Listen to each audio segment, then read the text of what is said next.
चलो दोस्तों, आज जो हमारा टॉपिक है वो है राजस्थान का सुनवाई का अधिकार अधिनियम 2012। अब हमारे राजस्थान के अंदर जो राजस्थान की राज्य व्यवस्था जो टॉपिक है उसके अंदर से आरपीएससी कभी कभी इस अधिनियमों में से उनकी धाराओं में से क्वेश्चन पूछ रही है कि कौन सी धारा के अंदर क्या प्रावधान किया गया है। तो हमको क्या करना है, ज़्यादा डीप में तो नहीं पढ़ना है, लेकिन इसका ऊपर ऊपर का सरसरी तौर पर अपन को थोड़ा बहुत ज्ञान होना चाहिए। तो हम आज का जो हमारा जो अधिनियम है वो राजस्थान जन सुनवाई का अधिकार अधिनियम 2012 है। काफ़ी इंपॉर्टेंट है, इसमें से काफ़ी बार क्वेश्चन आता है, बहुत से एग्जामों में आया हुआ है। तो आज इसको अपन अधिनियम को थोड़ा सा देखेंगे और इस अधिनियम के अंदर अपन इसकी धाराओं को याद करने की कोशिश करेंगे ट्रिक के माध्यम से।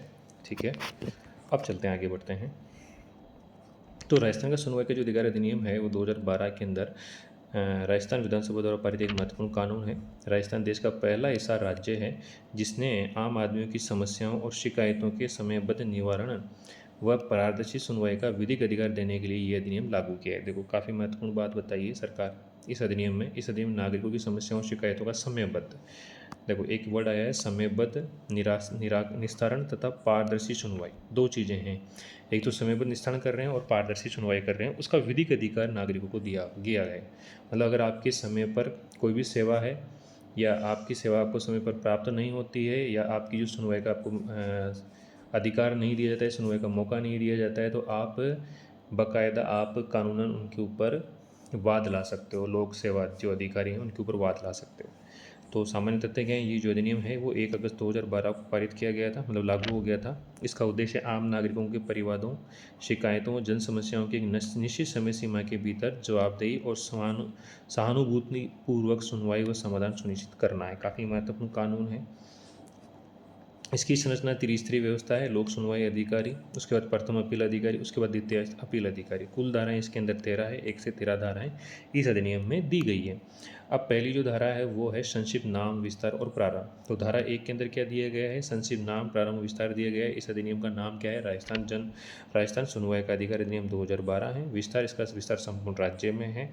ठीक है। प्रारंभ, ये राज्य सरकार द्वारा राजपत्र में अधिसूचित 1 अगस्त 2012 से ये लागू होता है। तो ये डेटा इंपॉर्टेंट है, काफ़ी ध्यान रखिएगा। कब से चालू होता है ये, 1 अगस्त से, 1 अगस्त 2012 से ये अधिनियम चालू होता है। ठीक है। और जो धारा नंबर 1 होती है इसके अंदर इसका परिचय, संक्षिप्त वर्णन दिया गया है। परिभाषाएं, अब देखिए धारा नंबर 2 के अंदर क्या है, परिभाषाएं हैं। परिभाषाओं के अंदर सबसे महत्वपूर्ण चीज़ है परिवाद क्या है। तो धारा 2A के अंदर परिवाद के बारे में बताया है, कंप्लेंट के बारे में। तो परिवाद किसे कहा जाता है, किसी नागरिक या नागरिकों के समूह द्वारा राज्य केंद्र सरकारी किसी नीति, कार्यक्रम या योजना के संबंध में लाभ राहत मांगने, लाभ मिलने में देरी या विफलता अथवा किसी लोक प्राधिकारी के कार्यकरण में विफलता या उल्लंघन के संबंध में लोक सुनवाई अधिकारी को दिया गया आवेदन क्या कहलाता है, परिवाद कहलाता है। कंप्लेंट किसको कह रहे हैं आप, तो कंप्लेंट का मतलब ये है कि सरकार के द्वारा कोई भी योजनाएं चलाई जा रही है। ठीक है। अगर योजनाएं चलाई जा रही है और या कोई सेवा प्रदान की जा रही है, उसके संबंध में अगर कोई नागरिकों का कोई व्यक्ति है या नागरिकों का कोई समूह है, वो अगर सेवा प्राप्त करने में वंचित रह जाता है या सेवा प्राप्त करने में उसको देरी होती है, सेवा नहीं दी जाती है, ठीक है ना, या सेवा देते टाइम है ना किसी अधिकारी के द्वारा अपने कर्तव्यों का उल्लंघन किया जाता है, तो वो नागरिकों का समूह क्या कर सकता है, कंप्लेंट फाइल कर सकता है, लोक सुनवाई अधिकारी को कोई आवेदन दे सकता है, उसी को परिवाद कहते हैं।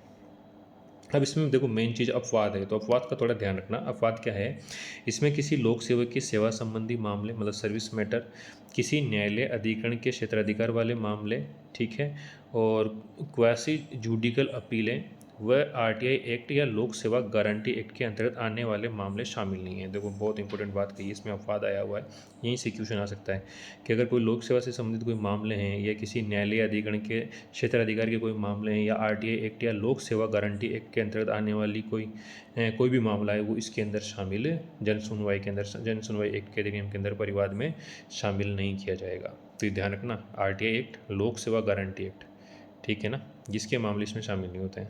अब धारा 2 के अंदर प्रथम अपील अधिकारी है ना, तो धारा 3 के अंदर अधिसूचित अधिकारी है वो प्रथम अपील अधिकारी होगा। धारा 2D के अंदर सूचना व सुविधा केंद्र किसे कहते हैं, धारा 5 के अंतर्गत स्थापित जैसे सुगम या कॉल सेंटर आदि को अपन सूचना या सुविधा केंद्र कह सकते हैं। लोक प्राधिकारी किसे कहते हैं, राज्य सरकार, उसके विभाग, ठीक है, बोर्ड, निगम या स्थानीय निकाय के अंदर कोई भी जो सेवक है उसको लोक प्राधिकारी कहा जाता है। लोक सुनवाई अधिकारी, पब्लिक हियरिंग ऑफिसर क्या होता है, धारा 3 के अंतर्गत अधिसूचित अधिकारी को पब्लिक हियरिंग ऑफिसर कहा जाता है। धारा 2G द्वितीय अपील अधिकारी, ठीक है। धारा 3 के अंतर्गत अधिसूचित अधिकारी को, और धारा H सुनवाई का अधिकार, ठीक है। विधि समय सीमा में सुनवाई का अवसर पाने और निर्णय की जानकारी प्राप्त करने का अधिकार। तो धारा जो 2 है उसके अंदर तो क्या दिया हुआ है, परिभाषाएं दी हुई है। तो एक के अंदर जो मेन इंपॉर्टेंट जो धारा है वो है परिवाद की। तो कोई पूछ सकता है कि परिवाद कौन सी धारा के अंदर आता है, तो धारा 2(1) के अंदर परिवाद की परिभाषा दी है। प्रथम अपील अधिकारी कहाँ पर आ रहा है, धारा 2C के अंदर आ रहा है, ठीक है। और लोक सुनवाई अधिकारी किस में आ रहा है, धारा 2F में आ रहा है, ठीक है। तो ये धारा 2F ध्यान रखिए, इसके अंदर प्रथम अपील अधिकारी 2C ध्यान रखिए, द्वितीय अपील अधिकारी 2G ध्यान रखिए, ठीक है। तो प्रथम किस में है, C के अंदर, ठीक है। और द्वितीय अपील अधिकारी G के अंदर है, ठीक है। और लोक सुनवाई अधिकारी कहाँ पर है, 2F में है। और 2A के अंदर क्या है, परिवाद, ठीक है ना, कंप्लेंट। अब धारा 3 के अंदर अपन चलते हैं। अब धारा 1 के अंदर देखो, धारा 2(1) के अंदर नियत समय सीमा, ठीक है ना, स्टिपुलेटेड टाइम लिमिट के बारे में बताया। परिवाद या अपील के निस्तारण हेतु तय समय अवधि को क्या कहते हैं अपन, नियत समय सीमा कहते हैं, जो कि धारा 2(1) के अंदर बताई गई है। अब अधिकार धारा 3, ठीक है। धारा 3 आ जाती है अधिकारियों व समय सीमा की अधिसूचना, notification of authorities and time limit, ठीक है। तो इसके अंदर देखो क्या है, राज्य सरकार समय समय पर राजपत्र में अधिसूचना जारी करके विभिन्न प्रशासनिक स्तरों, ग्राम पंचायत, ब्लॉक, तहसील, उपखंड, जिला स्तर पर लोक सुनवाई अधिकारी, प्रथम अपील अधिकारी, द्वितीय अपील अधिकारी तथा पुनरीक्षण अधिकारी को अधिसूचित करेगी।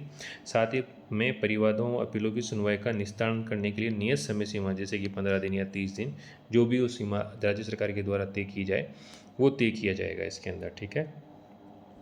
तो धारा 3 के अंदर क्या हो गया, अधिकारियों समय सीमा की अधिसूचना। चलो, धारा 4 नियत समय सीमा में परिवाद पर सुनवाई का अधिकार, राइट टू गेट अपॉर्चुनिटी, ठीक है, opportunity of hearing within stipulated time. तो नियत समय सीमा में परिवाद पर सुनवाई का अधिकार धारा 4 के अंदर बताया गया है। अनिवार्य सुनवाई, लोक सुनवाई अधिकारी प्राप्त परिवाद पर नियत समय सीमा में सुनवाई का अवसर प्रदान करेगा। अन्य अधिकारियों की सहायता, लोक सुनवाई अधिकारी अपने कर्तव्य के निर्वहन हेतु किसी अन्य अधिकारी या कर्मचारी की सहायता ले सकता है।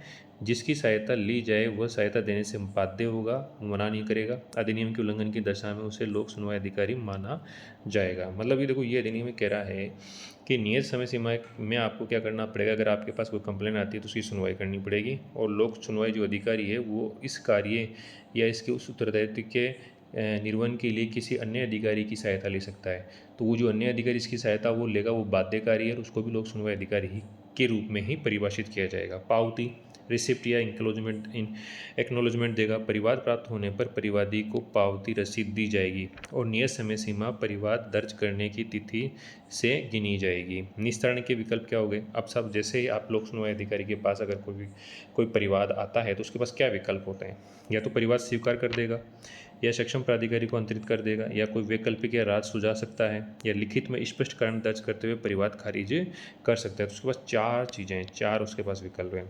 निर्णय की सूचना नियत समय सीमा के भीतर परिवादी को लिखित रूप में दी जाएगी। किसको दी जाएगी, परिवादी को लिखित रूप में दी जाएगी। तो नियत समय सीमा में परिवाद पर सुनवाई का अधिकार, right to get opportunity for hearing within stipulated time. तो धारा 4 के अंदर तो ये बात हो गई। धारा 3 के अंदर अधिकारियों व समय सीमा की अधिसूचना हो गई, ठीक है। धारा 2 के अंदर परिभाषाएं हो गई, और धारा 1 के अंदर क्या हो गई, इसका विस्तार, संक्षिप्त, नाम और प्रारंभ हो गया। तो ये थोड़ा सा ध्यान रखिए आप। अब धारा 5 के बारे में चलते हैं। धारा 5 सूचना एवं सुविधा केंद्रों की स्थापना, establishment of the information and facilitation centre.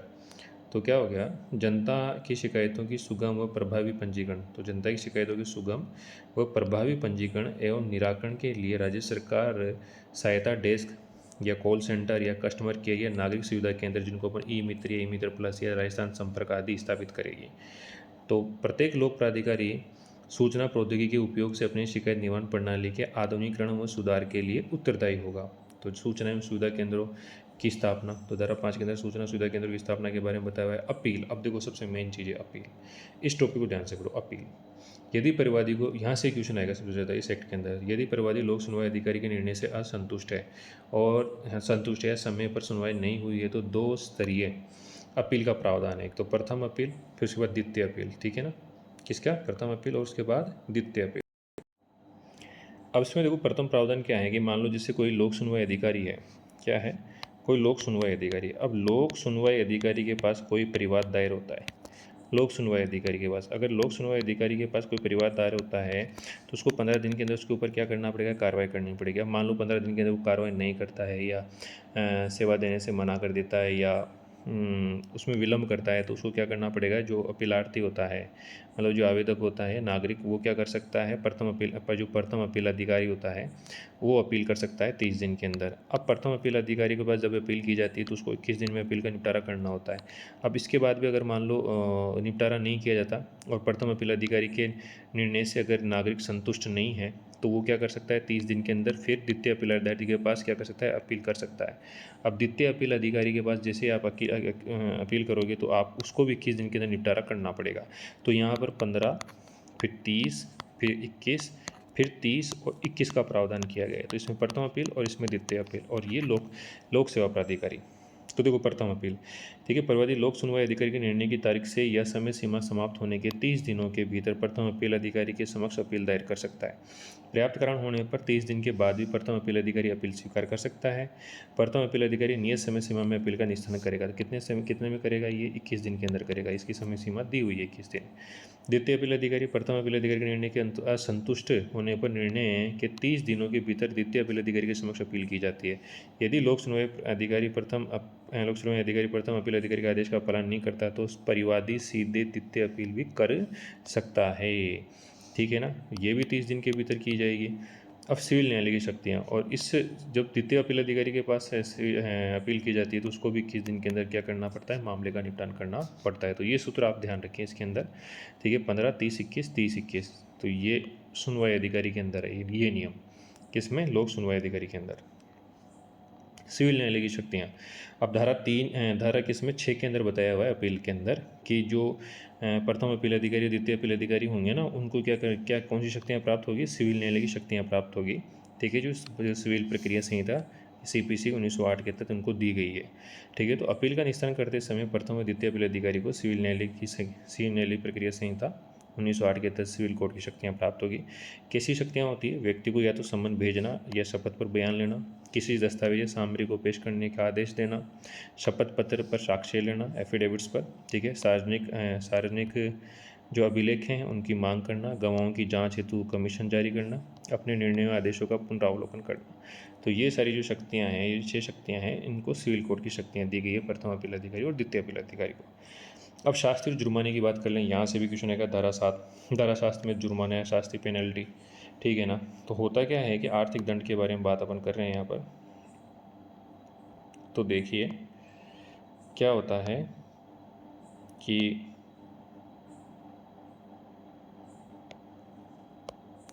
आर्थिक दंड, यदि द्वितीय अपील अधिकारी ये पाता है कि लोक सुनवाई अधिकारी ने बिना किसी पर्याप्त और उचित कारण के नियत समय सीमा में सुनवाई का अवसर नहीं दिया है तो उस पर 500 से लेकर 5000 तक का जुर्माना लगा दिया जाता है।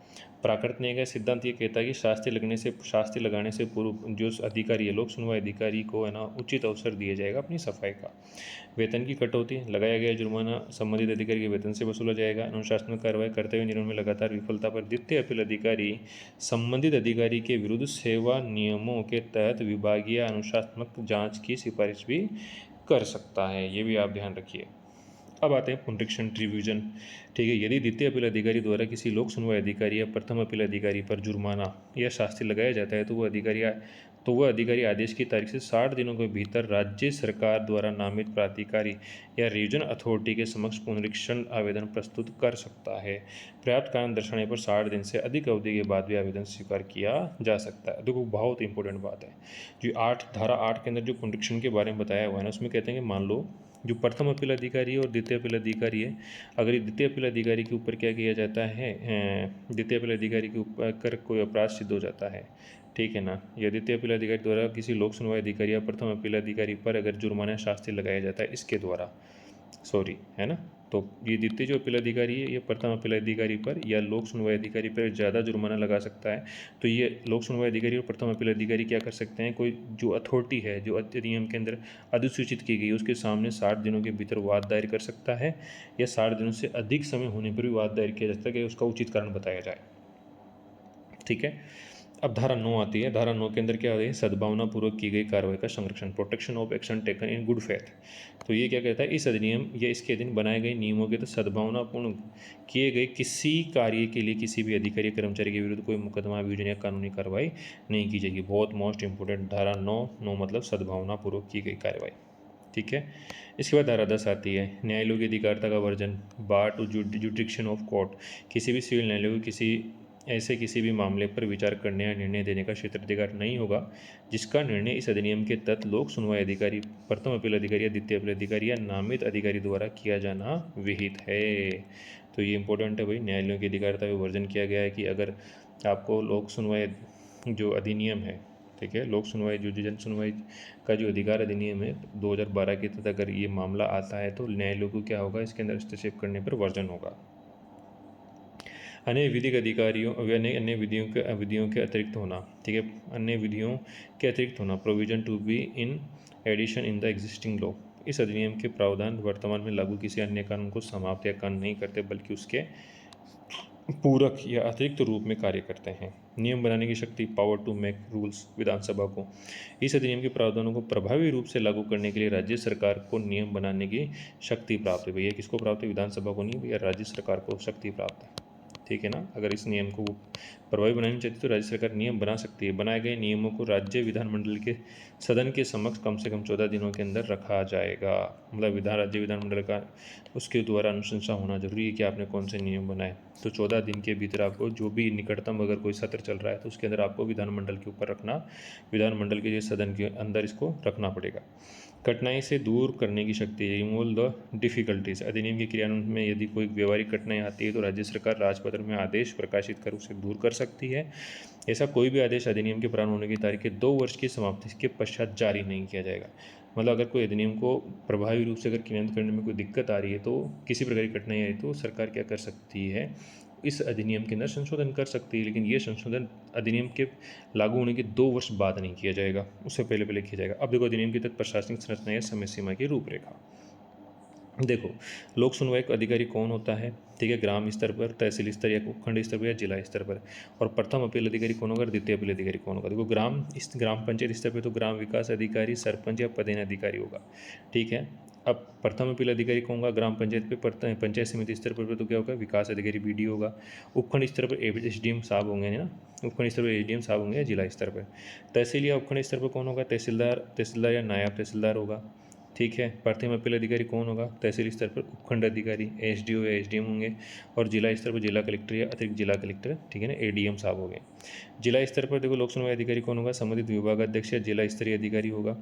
इसके बाद प्रथम अपील अधिकारी कौन होगा, अतिरिक्त जिला कलेक्टर या कलेक्टर। और इसके बाद द्वितीय अपील अधिकारी कौन होगा, संभागीय आयुक्त या विभागीय अध्यक्ष। तो इस जो टेबल है ना, ये टेबल इसको थोड़ा ढंग से आप याद कर लेना, इस टेबल को अच्छे से याद कर लेना, ध्यान रखना इस बात को, ढंग से याद करना इसको। चलो एक बार धाराओं का रिवीजन कर लेते हैं अपन। धारा 13 कठिनाई को दूर करने की शक्ति, ठीक है ना। इसके बाद धारा 12 के अंदर क्या है, नियम बनाने की शक्ति। और धारा 11 के अंदर क्या है, अन्य विधियों के अतिरिक्त होना। तो ये तो भी ज़्यादा कोई इंपॉर्टेंट नहीं है। धारा 10 को ध्यान रखना है, तो न्यायालयों की अधिकारिता का वर्जन, धारा 10, ठीक है। 9 के अंदर सद्भावनापूर्ण कार्रवाई, 8 के अंदर पुनरीक्षण, और 7 के अंदर शास्ति या जुर्माना, और 6 के अंदर अपील। 6 के अंदर क्या है, अपील। तो धारा 6, ठीक है ना, धारा 7, धारा 8, धारा 9 और धारा 10, इन धाराओं को अच्छे से याद कर लेना। धारा 6 के अंदर तो अपील है, 7 के अंदर क्या है, जुर्माने हैं, 8 के अंदर क्या है, देखो 8 के अंदर, देखो 7 के अंदर, 8 के अंदर पुनरीक्षण हो गया, और धारा 9 के अंदर क्या हो गया, सद्भावना हो गया, 10 के अंदर क्या हो गया, न्यायालयों की अधिकारिता का वर्जन हो गया, ठीक है। चलिए अब उसके ऊपर अपन देख लेते हैं अपील के ऊपर। अपील के ऊपर सूचना या अधिकार सुविधा केंद्र की स्थापना धारा 5 के अंदर हो गई। धारा 4 के अंदर नियत समय सीमा में विवाद पर सुनवाई का अधिकार हो गया। धारा 3 के अंदर क्या हो जाएगी, अधिकारियों व समय सीमा की अधिसूचना हो जाएगी, notification of threaten time limits, ठीक है ना। और धारा 2 के अंदर विभिन्न प्रकार की परिभाषाएं हो जाएगी। 1 के अंदर संक्षिप्त नाम एवं परिचय हो जाएगा। तो ये अधिनियम है हमारा जन सुनवाई का अधिकार अधिनियम 2012, ये पूरा हो चुका है, ठीक है ना। अब इससे संबंधित अपन ने इसकी ट्रिक देख लेते हैं, धाराओं को याद करने की एक ट्रिक बनाई है अपन ने, वो भी देख लेते हैं। तो देखिए साहब, अपन ने पहली जो धारा पढ़ी उसके अंदर तो क्या होता है, उसका परिचय वगैरह दिया होता है, ठीक है ना। धारा 2 के अंदर परिभाषाओं के बारे में बताया, 2 टुक अर्थ बताया जाता है परिभाषाओं के बारे में, ठीक है ना। धारा 3 के अंदर क्या होता है, 3 स्तरीय अफसर बताए होते हैं। तो अधिकारी व समय सीमा की अधिसूचना इसके बारे में बताया है। अधिकारी, धारा 3 का संबंध है अधिकारी व समय सीमा। तो ये अधिकारी हैं, सरकार के अधिकारी व समय सीमा घोषित की जाती है। तो पहले के अंदर तो एक्ट होगा, दूसरे के अंदर उसकी परिभाषाएं होगी, कौन कौन सी जरूरी शब्द हैं, और तीसरे के अंदर क्या होगा, 3 स्तर होते हैं उसके अंदर, और समय सीमा या सरकार के अधिकारी उनकी घोषित समय होगा। 4 के अंदर क्या होगा, नागरिकों की सुनवाई का अधिकार मिलना। 4 के अंदर क्या है, उपचार या हक। 4 मतलब उपचार या हक, ठीक है ना। 3 मतलब 3 स्तर के अफसर हो गया। 4 के अंदर उपचार या हक हो गया, मतलब सुनवाई का अधिकार हो गया। समय पर सुनवाई का मूल कानूनी अधिकारी धारा 4 के अंदर दिया हुआ है। 5 के अंदर क्या हो गया, 5 उंगलियों से पहुँच, है ना, 5 उंगलियों से पहुँच है ना, तो सूचना और सुविधा केंद्र, ठीक है ना। नागरिक जहाँ शिकायत लेकर पहुँचते हैं, हेल्प डेस्क या कॉल सेंटर का प्रावधान ये धारा 5 के अंदर दिया हुआ है। 6 के अंदर तो अपील आ जाएंगी। 6 छोड़ेंगे नहीं, अपील करेंगे। 6 मतलब छोड़ेंगे नहीं, अपील करेंगे, तो अपील करेंगे, ठीक है ना। प्रथम व द्वितीय अपील अधिकारी के बारे में बताया गया है। 7 का मतलब होता है सबक या शास्ति। 7 का मतलब क्या होता है, सबक, शास्ति या जुर्माना। कम से काम न करने वाले अफसर पर 500 से 5000 की शास्ति होगी, ठीक है ना। तो 7 मतलब दोषी पाए जाने पर अधिकारी पर जुर्माना, जुर्माना 500 से लेकर 5000 तक। फिर उसके बाद 8 मतलब आहत अफसर का रिव्यू, ठीक है ना। आहत यानी अफसर का रिव्यू, ठीक है। तो आहत 8 का मतलब क्या होता है, जो अफसर जो होते हैं ना वो आहत हो जाते हैं साहब, ठीक है ना। तो आहत अफसर का क्या होगा, रिव्यू होगा, पुनरीक्षण हो गया। जुर्माने से दुखी अधिकारी 60 दिन के भीतर में रिवीजन करवाएगा, पुनरीक्षण की अपील डालेगा। नो मतलब नो केस, नो मतलब नो केस, ठीक है। सद्भावनापूर्ण कार्य का संरक्षण, ठीक है ना। मतलब अगर कोई सद्भावनापूर्ण कार्रवाई करता है, ठीक है ना, तो इस अधिनियम के तहत सद्भावनापूर्वक की गई कार्रवाई के लिए कोई भी केस दायर नहीं किया जाएगा। तो नो मतलब नो केस, ठीक है ना। नो मतलब नो केस हो गया, ठीक है ना।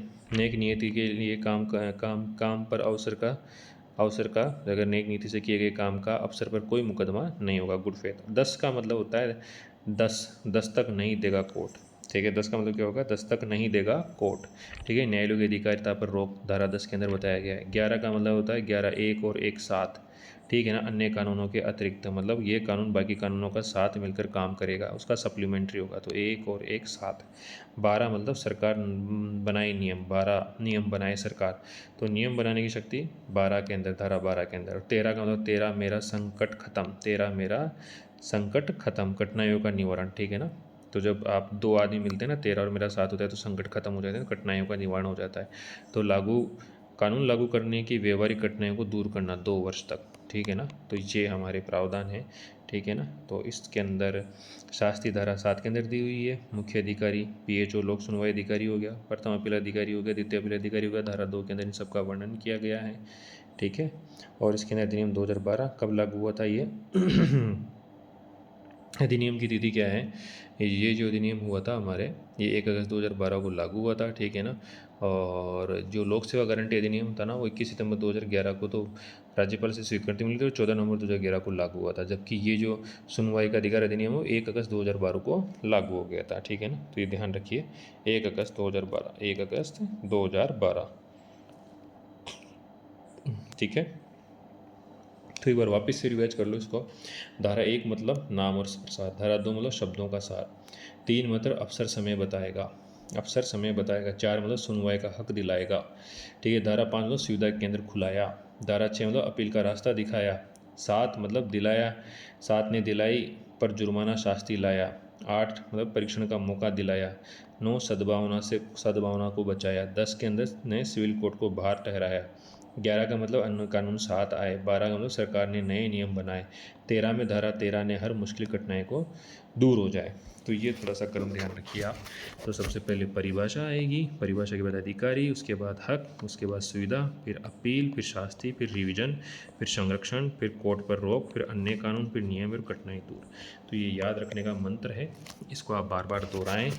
ये चित्र में दिखा हुआ है, फिर भी एक बार इधर से अपन और देख लेते हैं, है ना। पहली धारा नाम से संबंधित है, दूसरी धारा में परिभाषा है, तीसरी धारा में अधिकारी व समय सीमा की अधिसूचना है, चौथी के अंदर हक है, सूचना का अधिकार, पाँचवीं के अंदर क्या है, सुविधा केंद्रों की स्थापना के बारे में, ठीक है ना। सुगम सुविधा केंद्र, इक्योस ई मित्र वगैरह, ठीक है, जहाँ पर जाके आप अपना परिवार दायर करेंगे। अपील हो जाएगा 6 के अंदर, 7 में शास्त्रीय हो जाएगा, 8वीं के अंदर रिवीजन हो जाएगा, 9 के अंदर संरक्षण हो जाएगा, गुड फेथ वाला, कोर्ट की रोक हो जाएगी 10 पर, 10 तक नहीं देगा ठीक है ना। कोट 11 में अन्य कानून हो जाएंगे, 12 में नियम हो जाएंगे, 13 में कठिनाइयों को दूर करना हो जाएगा और अंत में बची कुछ कठिनाइयाँ दूर की जाएगी। तो ये इसकी ट्रिक है, इसको आप याद कर लें अच्छे से, ठीक है। इसमें भी देखो यहाँ पर ट्रिक वगैरह दी हुई है, ठीक है। सुनवाई का जो अधिकार अधिनियम है, 4 मतलब उपचार हक, 5 मतलब 5 उंगलियों से पहुँच, सूचना सुविधा केंद्र नागरिकों जहाँ शिकायत लेकर पहुँचते हैं, हेल्प डेस्क या कॉल सेंटर।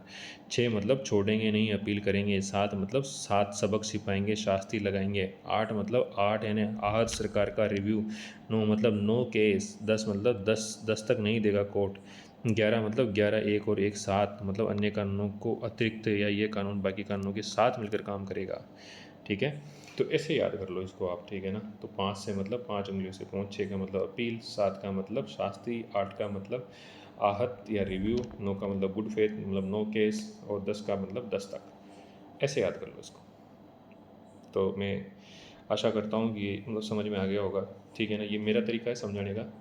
आप हो सकता है वीडियो को रोक के इस ट्रिक को लिख के आप अपना तरीका भी बना सकते हैं, ठीक है। तो अगर आपको ये वीडियो अच्छा लगे तो इसको आप शेयर कीजिए, लाइक कीजिए। मिलते हैं अगले किसी वीडियो के अंदर। धन्यवाद।